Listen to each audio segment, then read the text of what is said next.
시편 32편 1절로 7절까지 시편 32편 1절부터 7절까지 말씀입니다. 제가 봉독하겠습니다. 허물의 사함을 받고 자신의 죄가 가려진 자는 복이 있도다. 마음에 간사함이 없고 여호와께 정죄를 당하지 아니하는 자는 복이 있도다.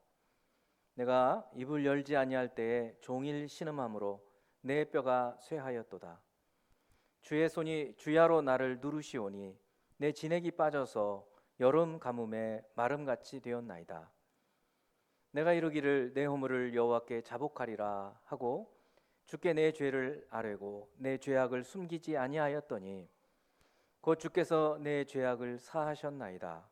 이로 말미암아 모든 경건한 자는 주를 만날 기회를 얻어서 주께 기도할지라. 진실로 홍수가 범람할지라도 그에게 미치지 못하리이다. 주는 나의 은신처이오니 환난에서 나를 보호하시고 구원의 노래로 나를 두루시리이다. 아멘. 네.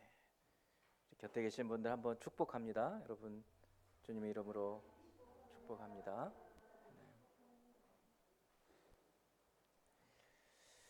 시편과 함께 기도하는 두 번째 주일입니다.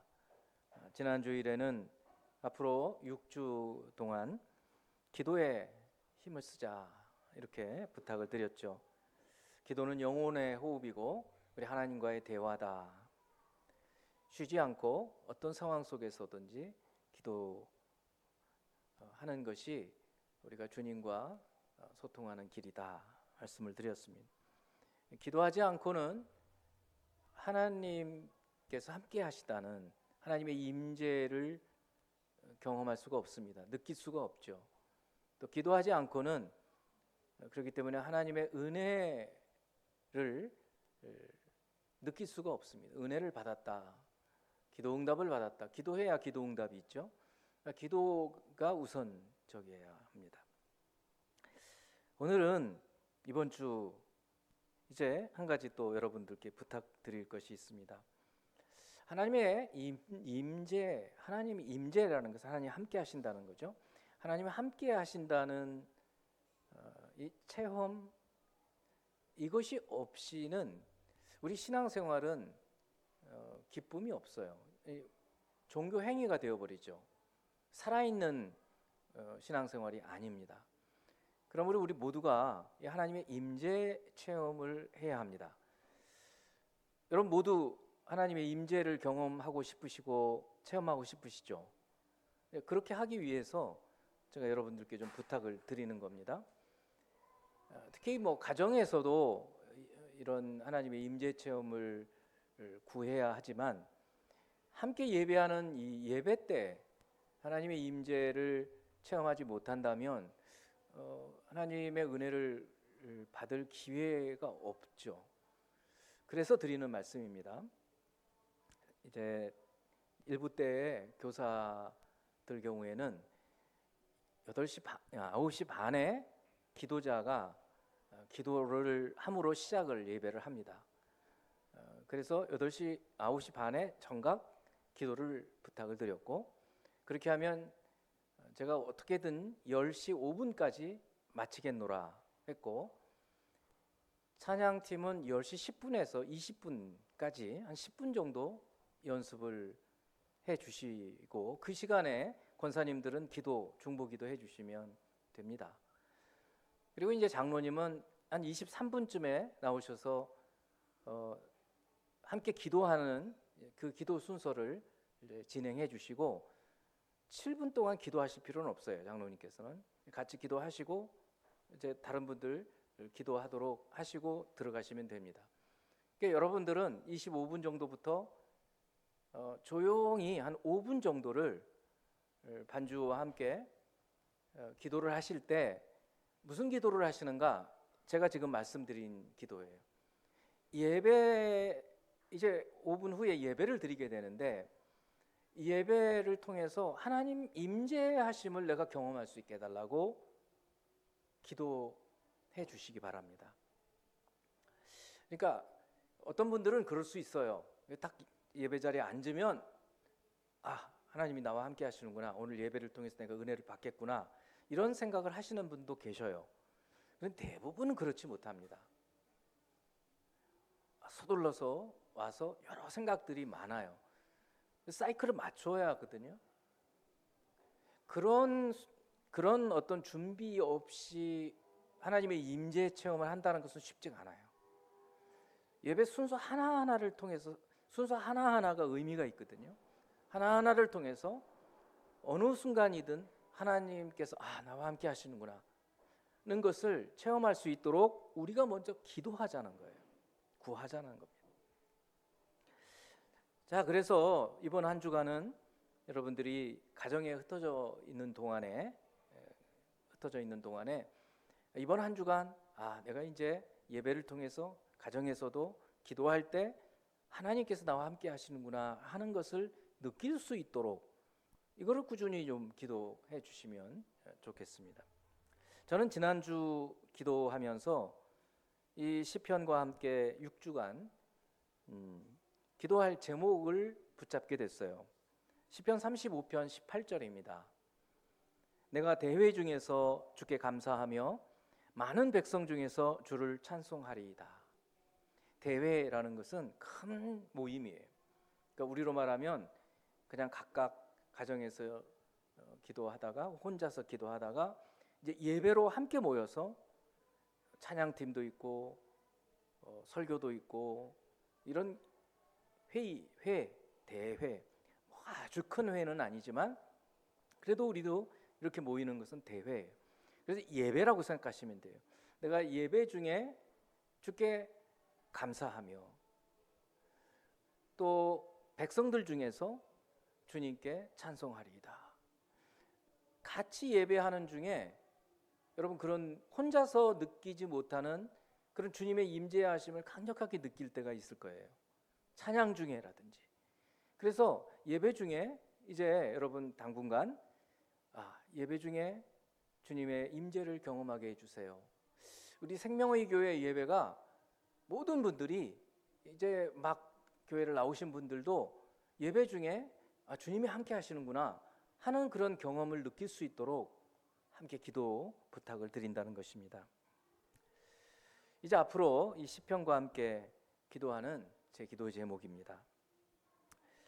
이제 오늘 두 번째 시편과 함께 기도하는 오늘의 주제는 어떻게 기도할 것인가, 어떻게 기도해야 하는가입니다. 기도 방법은 한두 가지가 아닙니다. 지금까지 여러분들이 여러 종류의 기도의 방법으로 기도를 해오셨어요. 계속 그 방법으로 기도하셔도 좋습니다. 그러나 지금 하고 있는 방법이 가장 좋은 방법이라는 그런 확신은 우리가 가질 수가 없죠.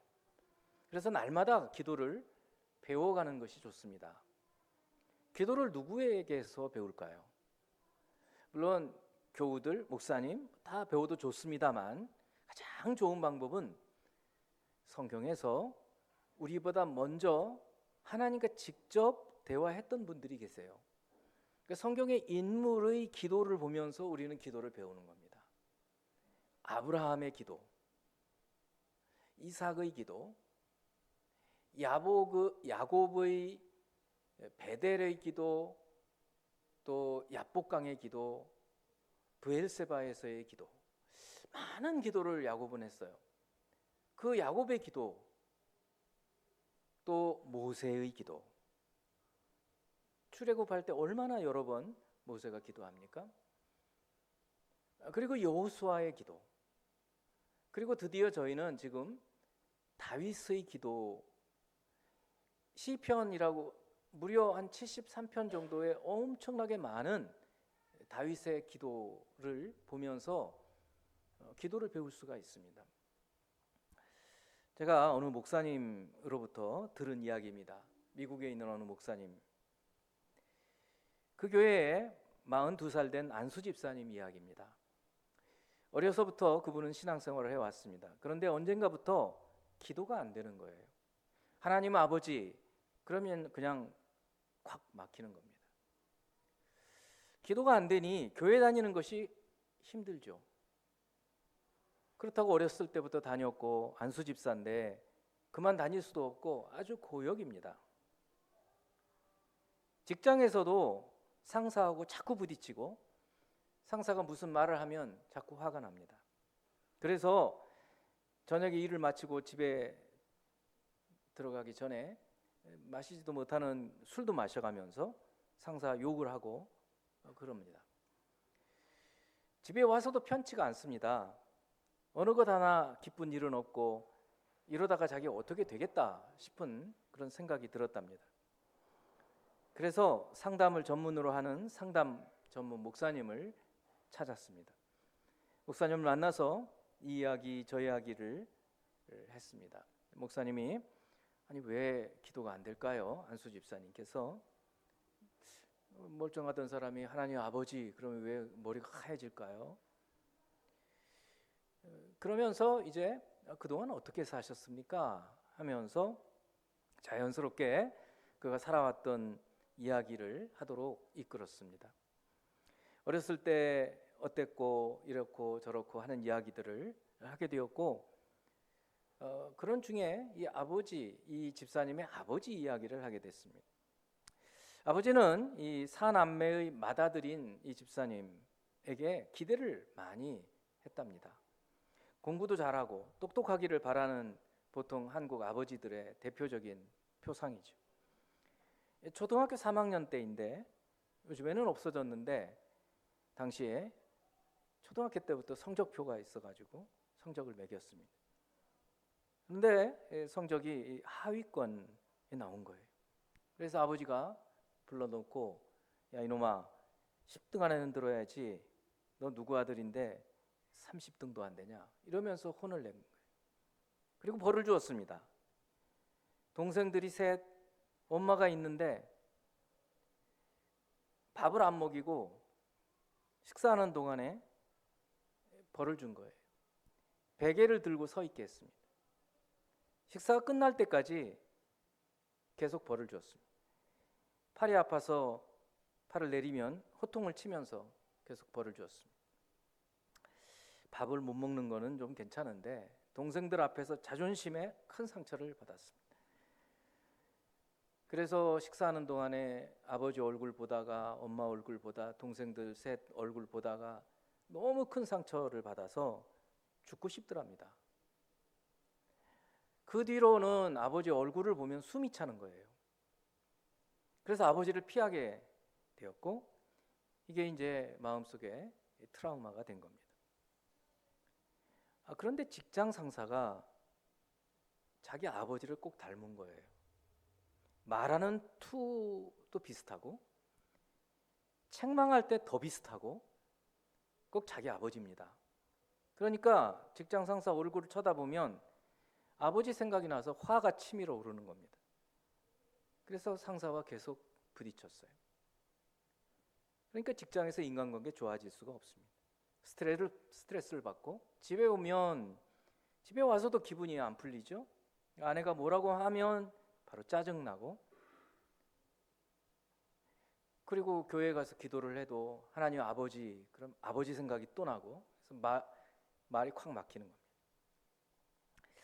여기까지 이야기를 듣다가 상담 목사님이 이렇게 말합니다.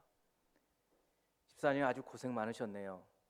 초등학교 3학년 때 그런 기억 때문에 마음에 큰 상처를 받은 것 같으니 자, 이제 우리 한번 돌이켜서 봅시다.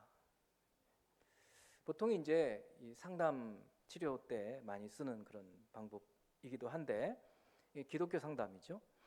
그리고는 눈을 감으라고 하면서 목사님이 기도를 합니다.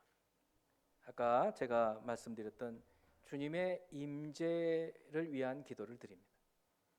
주님께서 이 집사님과 지금 함께 계시다는 그런 믿음을 갖도록 기도를 합니다. 자, 그리고 목사님 계속해서 이야기합니다. 자, 이제 우리 집사님 초등학교 3학년 때로 돌아가 봅시다. 그때로 돌아가서 그 식사 때 벌 받고 있던 때로 돌아가 봅시다. 당신 그 어린 손에 베개를 들고 있습니다. 거실에 식탁이 있고 동생들이 앉아 있고 엄마, 아버지 다 앉아 있습니다. 아버지 인상 기억나십니까? 그 장면으로 돌아가 보면서 자, 이제 아버지한테 말씀해 보십시다. 그러니까 이 집사님이 아버지 돌아가고 안 계시는데 어떻게 얘기를 합니까? 아니, 영적으로 지금 기도 중에 주님의 임재 속에서 이야기를 해보는 겁니다. 제가 말씀하는 대로 한 아버지한테 한번 얘기해 보세요. 그래서 목사님이 이렇게 말합니다. 아버지 너무합니다. 공부 잘못한 것 내 탓도 있지만 아버지 날 그렇게 낳아놓고 나한테 뭐라고 하면 어떡합니까? 이렇게 얘기를 하라는 거예요. 그리고 나한테만 살짝 야단을 쳐야지 동생들 앞에서 수모를 당하고 형으로 얼마나 상처 받은지 아세요? 정말 원망스럽습니다. 밥 한 끼 안 먹는 거는 괜찮습니다. 그런데 정말 동생들 앞에서 죽을 것 같았어요. 이렇게 얘기를 하라고 해서 그 집사님이 따라서 얘기를 했습니다. 자, 이번에는 엄마한테 말하라고 합니다. 엄마는 왜 내 편 안 들어주는 겁니까? 엄마가 좀 일어나 가지고 내 베개 좀 내려주고 내 편을 들어주고 해야지 엄마는 왜 아버지 하라는 대로 그냥 그대로 있었습니까? 이렇게 얘기를 하다가 이제 상담 목사님이 자, 이제는 집사님 예수님께 도와달라고 기도하십시다. 이렇게 권유를 합니다. 사실 예수님은 당신이 그 초등학교 3학년 때 당신이 벌을 받고 있던 그때 그곳에 계셨습니다. 그러니 그곳에 계셨던 그 주님께 부탁합시다.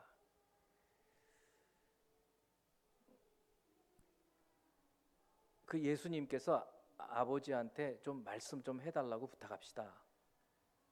그리고 이제 이 목사님이 예수님께서 그 아버지 집사님의 아버지한테 하실 법한 그런 말씀으로 얘기를 합니다. 아니 어떻게 어린아이한테 그렇게 상처 주는 말을 할 수 있는가? 아이가 너무 어리지 않나? 자식의 마음이 병들지 않겠는가? 어떻게 아버지 노릇을 그렇게 하는가? 이렇게 예수님이 아버지한테 책망하는 말을 합니다. 그런데 이제 이 목사님이 그러는 거예요. 그런데 아버지가 예수님께 뭐라고 하는 것 같아요. 뭐라고 하십니까? 들어보니까 아버지가 울면서 이렇게 말합니다. 저도 어떻게 아버지 역할을 해야 되는지 배우지 못해서 그렇습니다. 용서해 주세요. 자기 아버지가 예수님께 용서를 구하는 그런 기도를 하더라는 거예요. 그리고 이제 예수님이 그 어린 당신을 품에 안고 고생했다 아들아. 정말 그런 아버지 밑에서 상처받고 고생 많이 했다.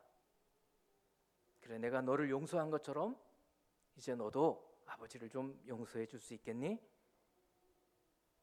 그리고 예수님이 어린 이 아이를 토닥거려 위로해 주신다고 말씀을 합니다. 이 기도와 함께 이 안수 집사님이 대성통곡을 하고 지금까지 울어본 적이 없는 눈물을 흘리면서 몇십 분을 그 사무실에서 눈물을 흘리고 그 마음의 상처가 치유됐다는 거예요. 그리고 그 자리에서 기도를 하게 합니다. 하나님 아버지 감사합니다. 내 마음의 상처를 고쳐주시니 감사합니다. 또 우리 아버지를 용서하게 해주시니 감사합니다. 저의 죄를 용서해 주셔서 진심으로 감사합니다. 자, 이 사람이 이제 직장에 나가서 직장 상사를 만나서 말합니다. 부장님 드릴 말씀이 있습니다. 그동안 부장님 미워하고 뒤에서 악담하고 돌아다닌 거 사과합니다. 사실은 저한테 이런저런 마음의 상처가 있었습니다. 부장님이 꼭 우리 아버지를 닮아가지고 부장님인지 아버지인지 헷갈릴 정도였습니다. 말하는 것이나 시키는 것이나 야단치는 것이나 정말 똑같아서 그 화를 참느라고 뒤에서 욕도 하고 그랬습니다. 이런 마음의 응어리를 이제 지금 치료받고 있는데 부장님도 좀 도와주십시오. 이렇게 얘기를 하니까 그 상사가 깜짝 놀라면서 전혀 몰랐노라고, 내가 도와주겠다. 이렇게 해서 직장에서도 관계가 해소가 되었다고 합니다. 제가 이렇게 긴 예화를 말씀드린 것은 이 예화와 오늘 다윗의 32편 시가 상당히 흡사해요. 그리고 이 프린스턴 신학교에 제임스 로더라고 하는 분이 쓴 책을 제가 공부한 적이 있었는데 그 내용, 그분이 이제 기독교 교육학에서 치료해가는 내용과 아주 흡사한 그런 예화예요. 자, 이제 본문으로 돌아가서 짧게 몇 가지 우리가 기도의 방법을 어떻게 기도할 것인가를 공부하는 교훈으로 삼고자 합니다. 먼저 예수님의 임재를 구하는 기도 한번 따라 세웁니다. 예수님의 임재하심을 구하라.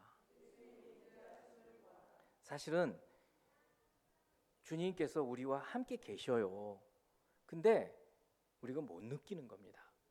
그러니까 여러분이 기도하실 때 이제는 주님, 제가 주님의 임재하심을 느끼게 해주세요. 주님이 곁에 계시는데 저는 몰라요. 지금 어떤 분들은 딱 눈만 감으면 바로 주님의 임재 안으로 들어가서 주님과 막 기도를 해요. 어떤 분들은 잘 안 돼요. 그게 임재하심을 느끼는 거예요. 그래서 제가 예배 때 그러자는 거예요. 옆에서 애들이 울든 떠들든 뭐 어떻게 하든 상관없이 예배에서 하나님과 소통이 되는 분이 있는가 하면 어떤 분들은 안 돼요. 그게 막 다 보여요. 막. 그래서 여러분이 임재하심을 구하는 기도를 하라는 거예요. 예배 때. 그게 자신을 위한 길이에요. 어느 자리에 앉아서 눈만 감으면 주님과 바로 소통이 되는 분이 있는가 하면 그렇지 않은 분이 있으니 제일 먼저 기도해야 할 것은 주님의 임재하심을 우리가 경험할 수 있도록 기도하는 거예요. 시편 32편 1, 2절 말씀. 허물의 사함을 받고 자신의 죄가 가려진 자는 복이 있도다. 마음에 간사함이 없고 여호와께 정죄를 당하지 아니하는 자는 복이 있도다. 다윗은 엄청나게 큰 죄를 지은 사람이에요. 그 죄를 짓고 죽을 것 같았어요. 그런데 그런 죽을 것 같은 고통 속에서 그래도 하나님께 회개하고 나가서 죄 용서한 주님의 죄 용서의 사죄의 은혜의 말씀을 듣고 너무 감사한 거예요. 그래서 결론적으로 이렇게 어떤 사람이 복이 있는가, 행복한가? 여기 복이 있도다. 요즘 말로 그냥 행복한 거예요. 허물의 용서함을 받고 죄가 가리움을 받는 사람은 정말 행복한 사람입니다. 왜 내 죄가 사라졌으니까. 날아갈 것 같은 기쁨인 거죠. 또 언제 이런 기쁨이 있는가? 주님의 임재하심이 있을 때예요. 주님께서 나와 함께 하시는구나, 내 죄를 용서해 주셨구나 하는 임재 체험을 했을 때 바로 이런 행복을 느낄 수 있게 되는 것입니다. 그래서 먼저 여러분이 주님의 임재를 체험할 수 있도록, 경험할 수 있도록 기도하자는 것입니다. 두 번째는 3절, 4절 그리고 5절 상반절까지 내용이에요. 내가 입을 열지 아니할 때에, 그러니까 기도하기 전이죠. 아까는 전체적인 얘기를 해서 어떤 사람이 행복한가? 주님의 그 임재하심으로 기도하고 은혜를 받고 죄 용서 받고 한 모든 후에 그 행복을 노래한 것이고, 지금 3절 4절은 회개하기 전에, 기도하기 전, 내가 입을 열지 아니할 때 종일 신음함으로 내 뼈가 쇠하였나이다. 막 뼈가 쑤시는 거예요. 뼈가 마르는 것 같아요. 신음소리가 막 아이고 소리가 저절로 나오는 거예요. 언제 그래요? 회개하지 않을 때. 주의 손이 주야로 나를 누르시오니, 얼마나 고통스러운지 이렇게 보니까 하나님의 손이 막 나를 꽉 누르는 것 같은 거예요. 하나님은 얼마나 힘이 세신 분인데 그 주님이 눌러버리면 죽을 것 같은 거죠. 지금 다윗은 그렇게 느끼는 거예요. 자기의 죄의 무게, 죄의 이 압력을 그렇게 느끼는 거예요. 내 진액이 빠져서 여름 가뭄에 마름같이 되었나요? 땅이 쩍쩍 갈라지고 옥수수 같은 게 이제 가뭄이 들어가지고 물이 없으면 삐쩍 마르고 막 그 이파리도 막 다 타들어가고 그런 모습이 있잖아요. 마치 그런 모습이 자기 모습인 거예요. 언제요? 기도하기 전에, 회개하기 전에. 그러니까 입을 열기 전에는 그랬다는 거예요. 그래서 5절 상반절에 이렇게 말합니다. 내가 이르기를, 그러니까 자기 스스로 말하는 거예요. 내 허물을 여호와께 자복하리라. 안 되겠다. 하나님께 회개해야겠다. 내 죄를 말씀드려야 되겠다 하고 주께 내 죄를 아뢰고 내 죄악을 숨기지 아니하였더니, 그러면서 이제 회개를 하게 된 거예요. 그러니까 첫 번째는 주님의 임재를 경험할 수 있도록 기도하는 것이고, 두 번째는 여러분이 직접 입을 열어야 해요. 입을 여는데 입을 열면서 여러분이 고통스러운 부분이 있어요. 그거를 덮으려고 하지 마세요. 있는 그대로, 내 모습 이대로 그대로 하나님께 말씀을 드리는 거예요. 다윗이 이렇게 기도했다는 거예요. 여러분이 지금 어떤 방식으로 기도를 하든지 우리는 이런 믿음의 선조들의 기도의 방법을 배워가는 거예요.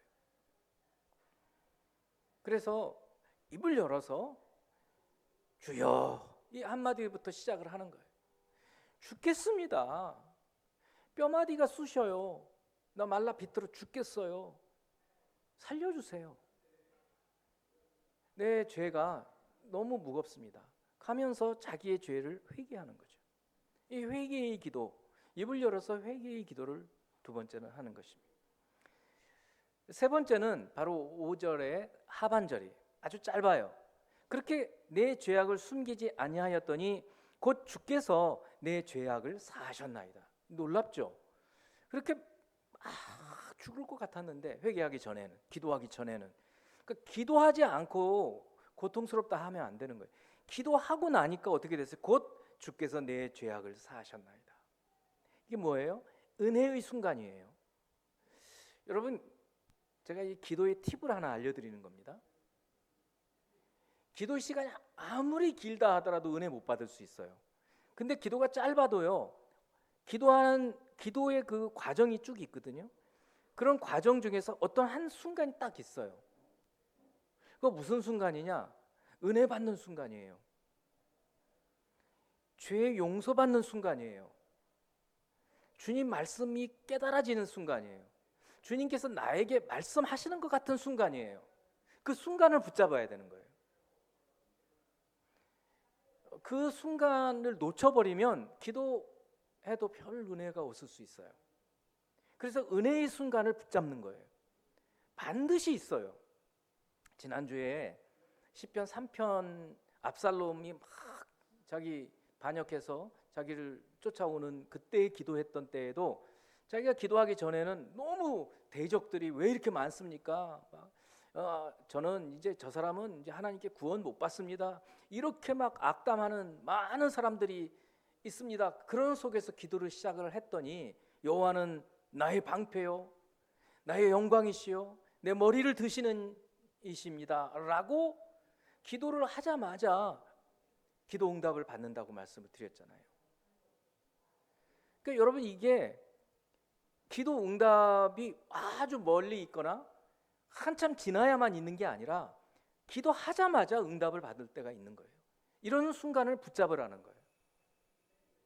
주님의 임재를 구하세요. 입을 열어서 기도하게 하실 때, 회개하게 하실 때 회개하는 거예요. 그리고 세 번째는 기도하면서 주시는 은혜가 있어요. 그 은혜를 붙잡으라는 거예요. 그리고 마지막에 네 번째는 오늘 본문에는 제가 지금 여기 슬라이드 만들지 않았는데 6절을 제가 읽어드리겠습니다. 이로 말미암아 내 죄악을 사하셨나이다. 이로 말미암아 이렇기 때문에 모든 경건한 자는 주를 만날 기회를 얻어서 주께 기도할지라. 여기에 주를 만날 기회를 얻어서, 주를 만날 기회를 얻어서, 주를 만날 기회가 언제인가? 이제 또 궁금하게 되잖아요. 근데 여러분 성경에 보면 난하주라고 해서 조그만한 글씨로 써놨어요. 어떤 사본에 뭐라고 되어 있는가 하면 죄를 깨닫게 하실 때 이렇게 되어 있어요. 그러니까 언제 우리가 주님 만날 수 있다고요? 죄를 깨닫게 될 때 만나는 거예요. 이거 내가 잘못한 것 같다. 내가 저 사람한테 말을 좀 내가 험하게 했네. 이런 때 내가 하나님께 이렇게 해야 되는데 못한 것 같은데. 보통은 이제 하나님보다는 사람들을 관계에서 많이 그래요. 바로 그런 때 주를 만날 기회, 그때 기도하라는 거예요. 여러분 그 기회를 놓치면 안 돼요. 다시 말하면 하나님께서 딱 무슨 죄책감이 들게 한 때가 있으세요? 그 때를 놓쳐버리면 안 된다는 거예요. 왜요? 그때 회개하지 않게 되죠? 그러면 죄가 쌓이는 거예요.